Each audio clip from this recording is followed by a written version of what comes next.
Once upon a time, in a cozy little burrow under a big twisty oak tree, lived a tiny brave mouse named Pip. Pip wasn't like the other mice. While they scurried around, always a little bit afraid, Pip loved to explore. His whiskers twitched with curiosity, and his bright, beady eyes always sparkled with wonder. One sunny morning, Pip woke up feeling extra adventurous. Today, he squeaked to himself, "I'm going to find the sparkly berry." Now, the sparkly berry was a legend among the mice.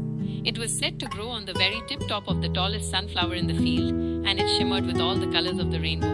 No mouse had ever been brave enough to try and get it. Pip packed a tiny crumb of cheese for his journey and tiptoed out of his burrow. The grass felt like a jungle, and the dandelions stood taller than mountains. He hopped over pebbles that looked like giant boulders and wiggled through a forest of wildflowers.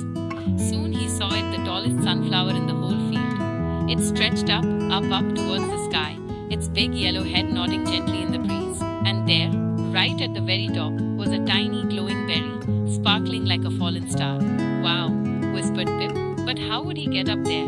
The stalk was too smooth to climb. Pip looked around, thinking hard. Then he spotted it. A long, thin vine, like a green rope, was dangling from a nearby bush, right next to the sunflower. With a deep breath, Pip grabbed the vine. It was a little wobbly, and his tiny paws slipped a few times, but he held on tight. He pulled himself up, inch by wobbly inch, higher and higher. The wind rustled past his ears, and the ground looked so far away. Finally, with one last big pull, Pip reached the top. He scurried onto the big soft petals of the sunflower, and there it was, the sparkly berry. It glowed with reds, blues and golds, more beautiful than he had ever imagined. Pip nibbled just a tiny piece. It tasted like sunshine and happiness, and a little bit like magic. He felt warm and tingly all over. When he climbed back down, carefully holding the rest of the sparkly berry, the other mice gathered around him, their eyes wide with amazement. "You did it, Pip," they squeaked. Pip shared tiny pieces of the sparkly berry with all his friends. Even a little bit made them feel brave and happy.